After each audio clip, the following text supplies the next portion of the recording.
Let's begin here. Where are you right now? It's not always an easy question to answer, is it? Sometimes we're so busy trying to keep up with life, to stay afloat, that we don't pause to take stock of where we truly are. Vulnerability asks us to stop and look inward, to acknowledge what's working and, more importantly, what's not. It's about peeling back the layers of performance, perfectionism, and self-protection to see the raw, unpolished truth. That can feel terrifying because it means confronting things we've been avoiding, but without vulnerability, there's no foundation for real change. It's like trying to rebuild a house without first assessing its cracks. Vulnerability doesn't mean broadcasting your struggles to the world. It means being honest with yourself about the fears, insecurities, and doubts that are holding you back. Maybe it's admitting that you're stuck in a job that drains you, or that you've let fear stop you from pursuing something you love. Maybe it's simply saying, I don't know what's next, but I know I can't stay here. The act of naming these truths is powerful because it shifts them from the shadows to the light. Vulnerability is an act of courage, not weakness. It's the first step to unearthing the life you're meant to live. When it comes to setting goals, we often fall into the trap of chasing what looks good on the surface rather than what feels right deep within. It's easy to set goals that align with societal expectations, earning a certain amount of money, achieving a particular title, or reaching milestones that others deem impressive. But authentic goals require us to pause and ask, what do I truly want? Not what will make me appear successful, but what will make me feel alive and fulfilled. This kind of honesty can be uncomfortable because it often requires peeling back layers of conditioning and external pressure to uncover the desires that are uniquely ours. Authentic goals are rooted in your values, passions, and sense of purpose. They reflect the life you want to create, not the one you've been told you should pursue. Maybe it's starting a creative project, deepening a meaningful relationship, or prioritizing your mental health over productivity. These goals may not come with applause or validation from others, and that's okay. They're not meant to. The beauty of authentic goals is that they are intrinsically rewarding. They align with who you are and who you want to become, and they provide a compass for navigating the decisions that will shape your future. Courage is often misunderstood as the absence of fear, but the truth is, courage and fear are companions.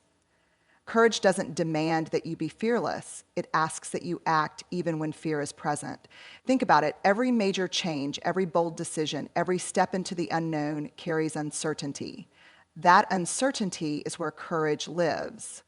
It's the moment you say, I'm scared, but I'm going to do it anyway. Cultivating courage isn't about silencing your doubts. It's about feeling them, acknowledging them, and choosing to move forward in spite of them. Courage isn't a one-time act. It's a practice built on the small, everyday decisions to lean into discomfort. One of the most courageous things you can do is to let go of the need for perfection and embrace the messiness of growth. Taking risks often means stumbling, facing criticism, or not knowing how things will turn out. But courage thrives in imperfection.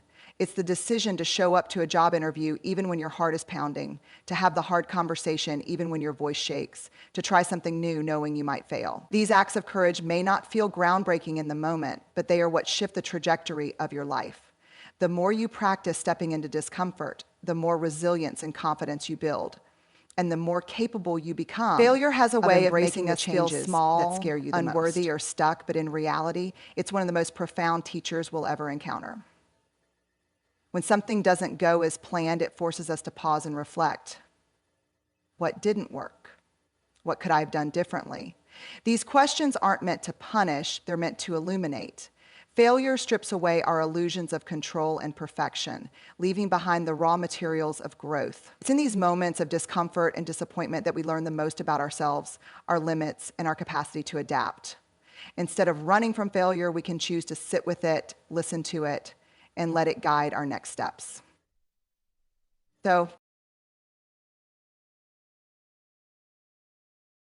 the key to learning from failure is shifting our perspective. Instead of viewing it as a permanent state, we can see it as a moment, a single chapter in a much larger story. Failure isn't the opposite of success, it's a step on the same path. Think of all the great innovators, leaders, and creators. They didn't succeed in spite of their failures, but because of them. Every missed opportunity, wrong turn, or broken plan taught them something valuable about resilience and persistence. Failure is messy, uncomfortable, and sometimes heartbreaking, but it's also where we discover what we're truly made of. Each failure is an invitation to rise again, stronger and more prepared for the challenges ahead. Human beings are wired for connection. We thrive when we feel seen, heard, and valued by others. Yet meaningful connections often require us to be vulnerable in ways that can feel risky. It's not just about surrounding yourself with people. It's about choosing relationships where authenticity is welcome, where you don't have to pretend or perform to belong. These connections create a safe space for growth, offering support when things are hard and celebrating your wins without jealousy or judgment. But to build meaningful connections, you must first be willing to show up as your true self, imperfections and all. It's about saying, this is who I am, and I hope you'll meet me here. Meaningful connections also challenge us to give as much as we receive. It's about investing time, effort, and intention into the relationships that matter most. This might mean being the friend who listens without trying to fix, the partner who asks, how can I support you, or the colleague who acknowledges someone's hard work. True connection isn't transactional. It's reciprocal and rooted in empathy. It grows through shared experiences, honest conversations, and mutual respect. These bonds become the foundation that sustains us during moments of struggle and propel us forward when we need encouragement to keep going. Change isn't built on grand gestures. It's created in the quiet, consistent rhythm of daily habits. These small, intentional actions may seem insignificant at first, but over time they compound into meaningful transformation. Whether it's journaling for 5 minutes, drinking more water, or dedicating 10 minutes to focused work, habits shape who we are becoming. They provide structure in the midst of chaos and remind us that progress doesn't require perfection, just persistence. The beauty of daily habits is their simplicity. You don't have to wait for the right time or ideal circumstances. You can start small right now with what you have. Habits also teach us about commitment and self-trust. Each time you show up for a daily practice, no matter how small, you reinforce the belief that you are capable of following through. This consistency builds momentum and creates a sense of control in areas that might otherwise feel overwhelming. But developing habits isn't just about discipline.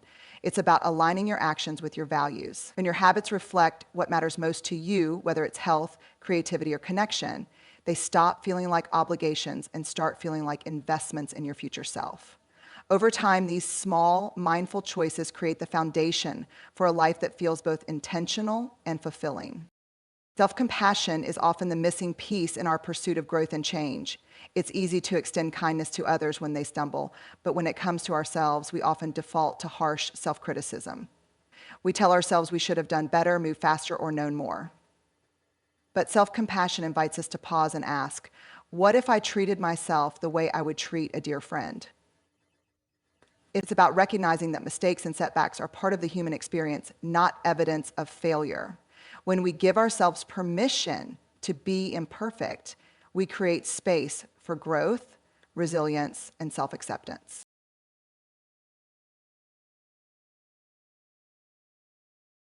Practicing self-compassion doesn't mean letting ourselves off the hook or avoiding accountability. It means showing up with kindness, even in the face of our own shortcomings.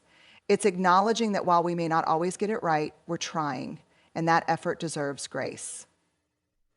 Self-compassion also requires us to challenge the internalized belief that we're only worthy when we're achieving. Instead of measuring our value by accomplishments, we can remind ourselves that we're enough simply because we exist. This shift in perspective not only reduces shame, but also builds the inner strength we need. Commitment is the quiet backbone of navigate challenges. It's easy to feel motivated at the beginning of a journey when the vision of a new life feels fresh and exciting. But what happens when the initial spark fades, when progress slows or obstacles arise? Commitment steps in to carry us forward. Staying committed means showing up, even on the days when it feels hard, inconvenient, or uninspiring. It's about trusting the process and recognizing that growth is rarely linear. It's a winding path filled with detours, setbacks, and moments of doubt. Commitment isn't glamorous. True commitment requires us to reconnect with our why over and over again. It's not just about the actions we take. It's about staying rooted in the deeper purpose behind those actions. Why did you start? What are you working toward? When we remind ourselves of the bigger picture, we find the strength to persevere even when immediate results are nowhere in sight. Commitment is also about flexibility. It's the ability to adjust our approach while remaining steadfast in our goals. It's not about perfection or rigid discipline. It's about resilience, adaptability, and the unwavering belief that the effort we're putting in today will pay off tomorrow.